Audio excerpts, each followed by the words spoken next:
Thanks for having me, Charlie. Yeah. My name is Jesse Durden. I'm a resident here of College Station. Been here for roughly 20 years since I moved here to go to A&M. Class of '04. Class of '04, just like you. Yep. That's right. So I'm married. My wife Megan is also a member of the gym. We have 4 beautiful daughters. Harper's 8, Cameron's 5, Everly is almost 3, and our newest is Ashton, and she's 7. So I've got 7 months. 7 months. Yeah. 7 months. That's right. I've got my work cut out for me at home. So A lot of similarities. Yes, Same sir. class at A&M, 4 kids. You know, true. how long have y'all been married? 12 years now. Okay, so we're 11. So, man, this is so cool just to kind of have you on the podcast today. So, let's start with 20 years ago, right? You were in college, and the rec center was like the mecca of gyms. Right. I remember coming to A&M, and at the time it was like really when I got into working out and walking in the rec center, and it's even better now. But thinking to myself like, whoa! And you worked out, so.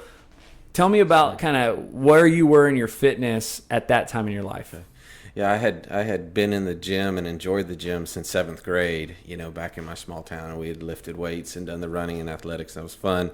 When I got to A&M, obviously, we'd go to the rec, and it was unbelievable. And there was, more people in the rec than I had in my high school. It was just a sight to be seen. When I was in college, I didn't care much about what I ate, how much I drank, and then working out was kind of vanity muscles and, a lot of inconsistency in that. And I think when you're, 18 to 22, you can kind of get by with that. But shortly after that, took a job, went to... What was your fitness like, or what was your body composition like in college? Yeah, in college, it's probably, I was around 225 pounds. Not lean muscle. I can build muscle fairly easily. I was a little top heavy. I had, built the shoulders and the arms and the chest because I didn't want to didn't want to squat. Yeah. Squat days were Monday, and I remember always thinking, oh, Monday, I'll skip today and we'll do Everybody tomorrow. did bench press on Mondays at the rec. Right. I tried to do squat just because the benches were, occupied. So, but since then, just big transformations. Were you 225 in high school, or I was 225 in high school? Yeah. Would you play sports? I did. I Okay. played football. Yeah, Okay. So it was Strong. It was an okay. Yeah, it was an okay weight for me. Yeah. I've been down. I guess this was 2005. I was down to 192. Post was- like the end of college. Right. After college, kind of getting ready to get married, and I was interning in Houston and did a lot of running and ate really well. And in Houston that summer, it rained every afternoon about 4:00. I'd be on the track about 5:00. Wow. And it was just like a steam room that you'd run around and do push-ups and jogging and stuff. So lost a lot of weight then. And then just over the years, have certainly gained it back, hit 30, kind of started saying, okay, this is a different metabolic rate than I'm used to, I can't quite I can't eat what I used to eat and get away with it. What inspired, apart from the wedding, the weight loss in 2005? Just a general desire to be healthy. I enjoy being active. I enjoy living life. And, to do that, whether it's with your wife or your friends or at your work or with your kids, you've got to feel good. And so health and nutrition is obviously, I think, some of the keys to that. And just running mainly and eating healthier? At that point, yes. How long did you keep that weight down? Probably a year and a half, 2 years. Wow. Yeah. And then it started slowly creeping up? It did. And I hit around probably 220 when I was 30 years old. Yeah. And had noticed some changes and just, different feeling than before. Stopped running or kept running? Stopped running. Really got out of the gym for a while and just focused on career and family. But then at 30, I said, I need to do something about this. And I was stressed. I was tired. And at 30 years old, you're not used to being dragged down by your health. I wasn't. Yeah. And so started training with a personal trainer. Did a lot of lifting, a little bit of running, a lot of Olympic. This was lifting. in Houston. This was back here in College Station. Oh, back here in college. Yeah. So what made you think you're 30, you worked out for so long. What made you think get a personal trainer, like as opposed to get a membership at Gold's? Is just accountability. I had Gold's memberships before, and I don't mind someone pushing me. I like that coaching side. I like the accountability. And I also am so busy in the other parts of my life that when I show up to the gym, to think that I can put together a program for myself that will, be varied. And I mean, that's not what I do. So getting some input from the trainer at that time was really valuable. How did that work? I mean, how long did you work out with the trainer? Probably 5 years. Wow. Yeah. And, she was an interesting lady, and I grew a lot. Like size? Size-wise, yeah. I can put on a lot of muscle mass very quickly. And, I was up to 240, 245, and, very strong. I bench pressed 365 pounds and squatted over 400. Just crazy stuff that I couldn't even do when I was a young man. But I guess I got tired of that and wanted to lose. You look at 245 pounds and carrying that as you get older. I don't think it's healthy or sustainable. So I wanted to trim back down to hopefully the lower 200s. That's squatting over 400 pounds or 400 period, and benching 365 is like how'd y'all do it? Like, what was just doing a lot of squat and bench? Yeah, we did a lot of squat and bench, a lot of deadlift, front squats, back squats. You're on a powerlifting program, basically. Yeah. Wow. Yeah, a lot of planks. I had part of my journey is really recovery from some back injuries that I experienced early on, and I had one back surgery, trimmed one of my discs in my lower back, and recovered from that well. But a few years later, had more back pain, had another bulging disc. And actually had an older friend of mine that went in for a routine back surgery, got a blood clot, and passed away. And I said, this isn't just something that you go into lightly. And I said, let's try something else. And fitness, nutrition, and physical therapy at that time got my core stronger, and helped me put the building blocks together to grow. How'd you feel in that season in terms of health? Like, would you say you felt healthy? I felt healthy, but I did feel heavy. I worried about carrying too much muscle. And again, it's so easy for me to put on muscle mass. Shedding that kind of visceral fat and all of the, kind of trimming up has always been the biggest challenge for me, partly because of diet, but also just is my genetics. Yeah, you're just a thick-framed guy. Yes. You'd never gotten up to 245 previous, like in high school or anything, or squatted 400? No, I might have squatted 400, but I don't remember how much I squatted a few years back. But so at 35, you decided to kind of switch gears, right? And what did you do different? Well, I said let's go to Gold's. Yeah, and I got a gym, and I got a gym membership, and I did Gold's Fit and Gold's Burn, and enjoyed those classes to a degree. I really enjoyed Gold's Burn because it helped me. It's a high intensity interval training, and I lost a little bit of weight there, but still struggle with the consistency. And when I was there, great workouts, but the problem was getting there on a regular basis. And so honestly, with the coronavirus hit, they closed the gym, and I was going through some things with my family at the time that I couldn't work out anyways, but when things opened back up, I was ready to go back to the gym and ready to hit these classes hard. And then they didn't open up their classes, and that's when I called you and said, Charlie, I'm ready to go, let's do this. So let's talk about, I think a lot of people can relate to not having time. Like having that, whether it was a gym membership or, and here you are, 38-ish years old. You see a lot of value in working out. Like being healthy is very important. However, you're even paying for a gym membership.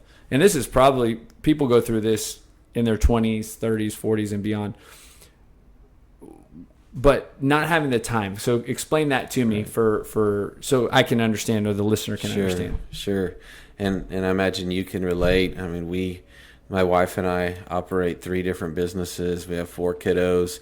Work-life balance, whatever that is, we try to, pour into our kiddos. We try to be involved in the church and nonprofits and, things that provide that kind of longer-term value for the community and for our kiddos. And, you start trying to put all those things together and excel and work and, try to be the best dad you can be and the best husband you can be. You realize very quickly that if you don't feel well, if you're tired when you get home, that those opportunities go away. And so that, I would say that's the motivating factor that brought me to you was just feeling better, getting my energy back, being accountable. I remember the first time we met, I said, so, I didn't know anything about CrossFit. Yeah. I'd heard horror stories. I said, I'll never do that. And for the record, I've actually loved it. It's been the best gym experience I've ever had. But I asked you when I first walked in, I said, so how many days a week do we do these crazy exercises? And you said, well, we'd like you to come basically every day of the week, And I just, I never imagined I'd hear that response, but that mentality, has gotten me here 4 to 5 days a week, and now, I wanted it to be habitual. It's become a habit, and, I really enjoy coming in. So I love you sharing that because, I see it almost like AA. I've never been a part of AA, but I've actually spoken to people who have. And when I heard how AA functions, I thought, man, that's fantastic. They have a meeting every day at various times a day. And these people who need that support show up every day. And, I think it's very similar. It's like a workout it's a daily, it's like your armor, right? That's right. Your daily armor to keep you healthy. And so, and then second to that is, how have you found the ability to make time? Because if you've been, I don't think I think you're still fulfilling all those areas that you try to fulfill every day. But, what's the switch? Like, how can you carve out time, from when it seems really hard and almost impossible for a season, whether it's a month, a decade, and then all of a sudden have a flip where it's like, okay, I'm going to make time for this. I've found over the years, and I've been fortunate in owning my own businesses, that I'm a morning person. I wake up early, usually at the office before everyone else, kind of get the day laid out, get questions answered, and get people off on the right track, and then love coming to the gym about 9 or 9:30. My body is awake at that time. My breakfast is digested. I'm ready to go. I can sneak out of the office, do my workout, shower, and be back before lunch, and then have another 4, 5, 6 hours of work at that point. So professionally, that's kind of how I manage that. And then, the ability to, here in a small town, to go home, see the kiddos for lunch or go visit them at school or whatnot is always something that we try to do.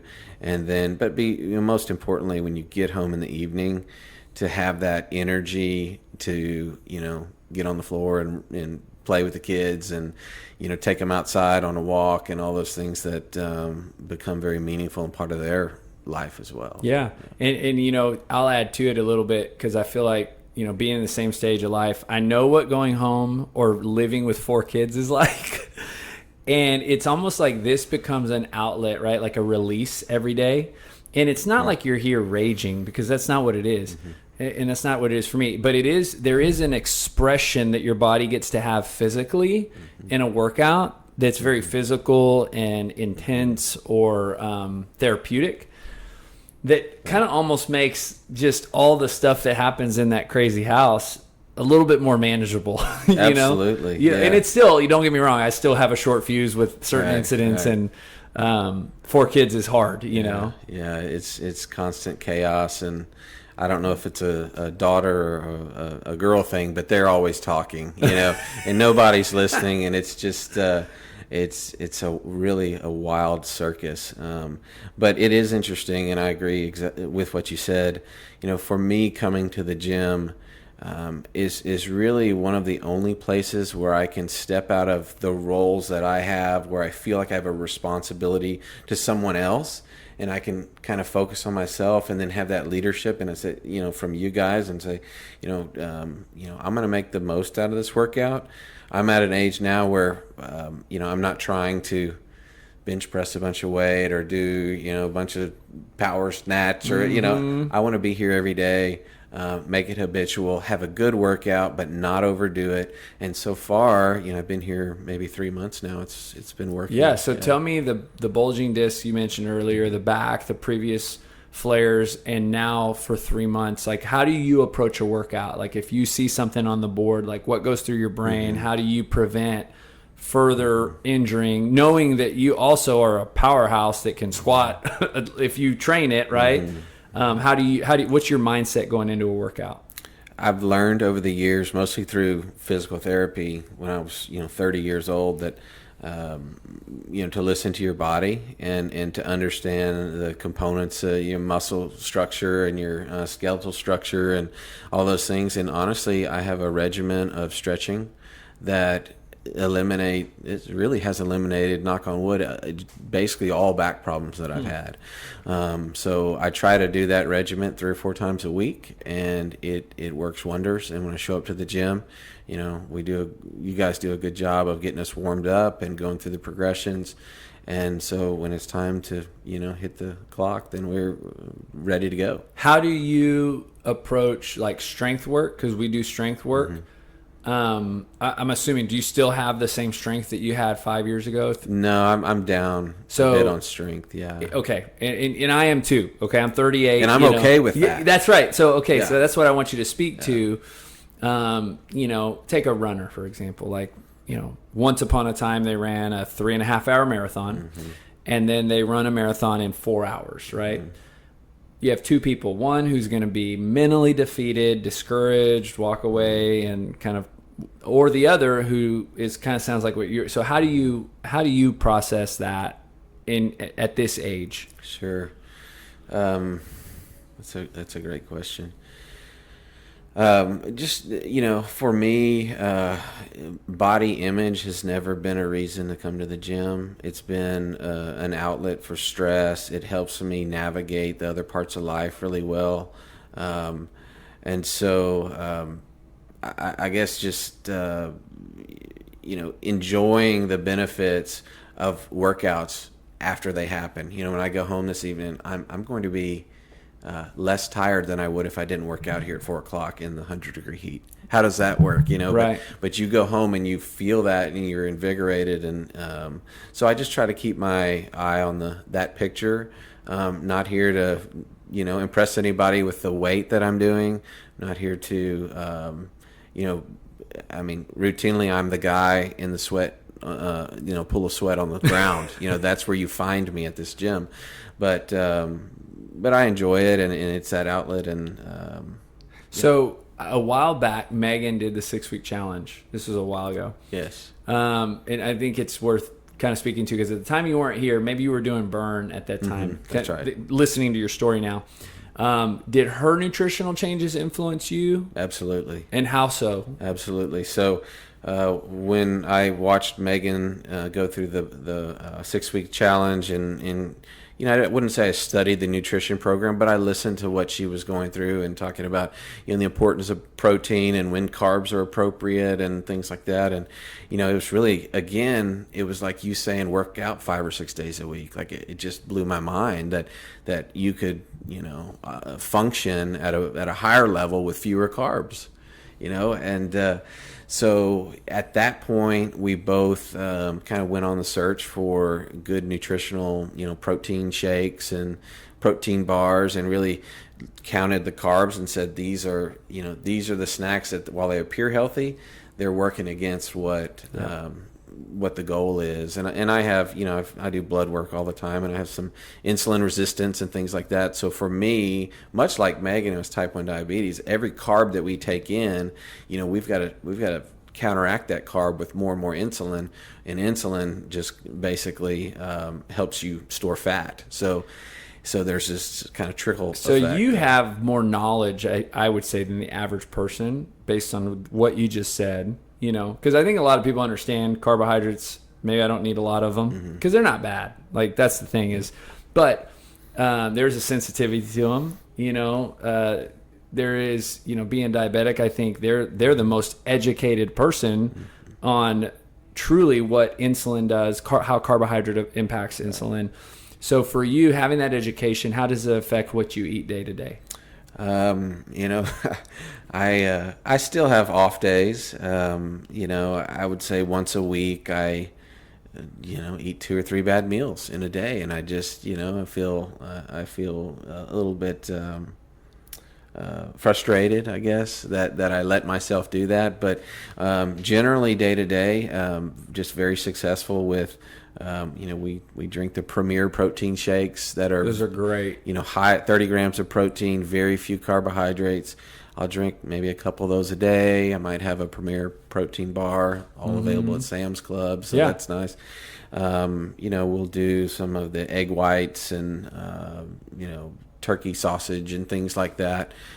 Just really every meal, just trying to eat meals without carbs, because you're still getting carbohydrates. Now, if you're going to work out or you just finished a workout, we might grab a Luna bar that has 25 grams of carbs, and I don't feel bad about that. Yeah. But if you're not working out and if you don't absolutely have no other choice, just focus on the proteins and the lean proteins specific. What challenges do you face with nutrition? Like, if you were to say right now, what's your biggest struggle? I'd say 2 things. One is I have a sweet tooth. I enjoy sugary cakes and brownies and things like that if they're around, I typically eat them, and so just not having those around helps. And the other thing is, at work, folks are like, hey, let's go to lunch. I have a lot of lunch meetings, and you really can't go out to eat lunch and eat well. It's like 98% bad food out there. Right. Maybe Salata or Jason's Deli or something, but like you said, 98% of the places you're going to go are going to limit those healthy options. And so I've honestly tried to have fewer lunch meetings. I try to do breakfast meetings now where we can have eggs and ham or bacon or something and a cup of coffee and call it good. Yeah. So I think this will speak to married couples, right? I know you guys are parenting 4 kids. Married 12 years, again, very similar season of life as Alicia and I. How has this kind of health journey for you guys been, right? How can you encourage her, right, without being that guy, right? And how can she do the same for you, right? Because you guys are on this together, I mean, this is your end goal. You wouldn't be here if you didn't have an end goal of being healthy for your family, for your kids, longevity, all those things. Right. But how does that dynamic work in the home and in the marriage specifically? That's a great question. I'll try to answer it maybe with a conversation that we had just a couple of weeks back when Megan started here. We were both working out at 9:30 in the morning, and that was great.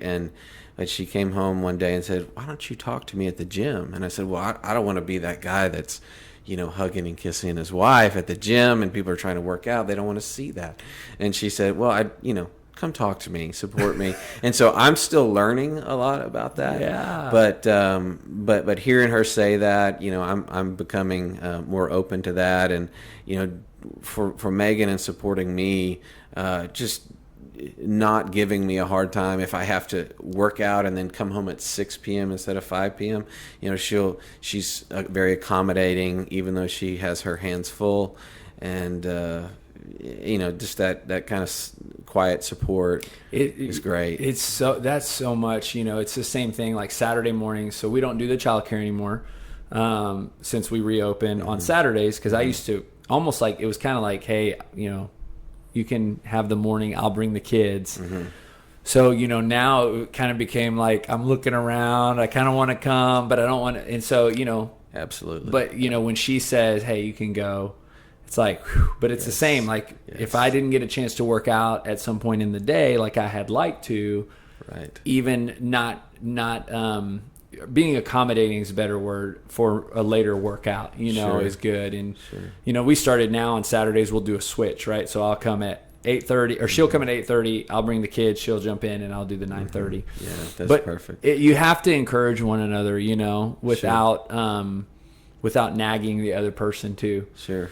And we're done having kids, so Megan's interested in getting into the best shape she can be in, from a stress perspective and change perspective. Things are, relatively flat. I mean, things are other than COVID and all of this nonsense, it's, our life has smoothed out quite a bit, and so that helps too. And just establishing that routine and rhythm, and yeah.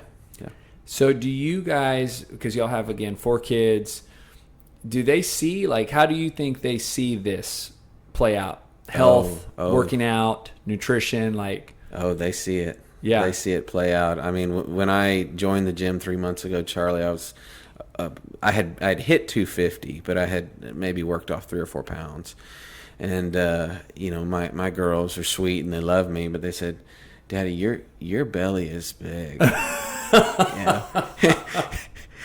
And I said, yeah, I know, honey. I'm sorry. We've been through some stuff this year, and Daddy hadn't had a chance to, I've been stress. I tell him stress eating, and all these excuses. Yeah. And so I said, you know what we'll do? I said, I'm going to go back to the gym, and it's funny because every week or so, they'll walk in and I'll be changing clothes, whatever. They say, Daddy, you look a lot better, Wow. And so that feels really good. I've dropped 16 pounds, Wow. in 3 months, and could do better if I was a little bit more regimented in my routine and diet. I could do more.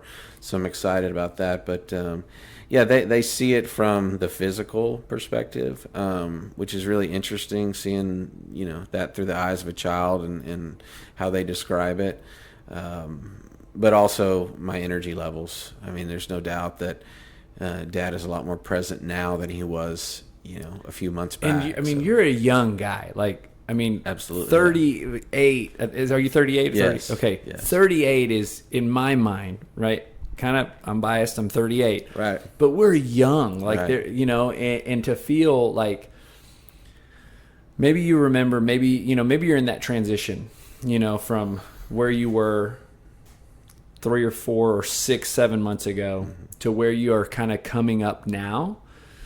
But to feel that way every day, right, at 38, right, compared to where you're going, because 3 more months, that's 16 more pounds. Like the way I see it play out, I'm like, man, if this guy just keeps going, there's no telling what'll happen. Sure. All that happens is really you just continue to become healthier. Yeah. Well, when I hit 225, here's the deal that I've made with my oldest daughters. I'm going to shave my goatee. Oh, wow. So if you see me in the gym and I've shaved, that's going to be a big milestone. I'm 4 pounds away right now. So you're hitting it, man. Yeah, that's great. I'm well on my way. So if there's, a guy who's very similar to your story, right, has a busy life, home life, work life, church life, just everything, burning it at both ends. But he's putting the health on the back burner because it's the easiest thing. This is the thing. Right. The body will do amazing things. And it's going to show up every day, even when you're neglecting what Right.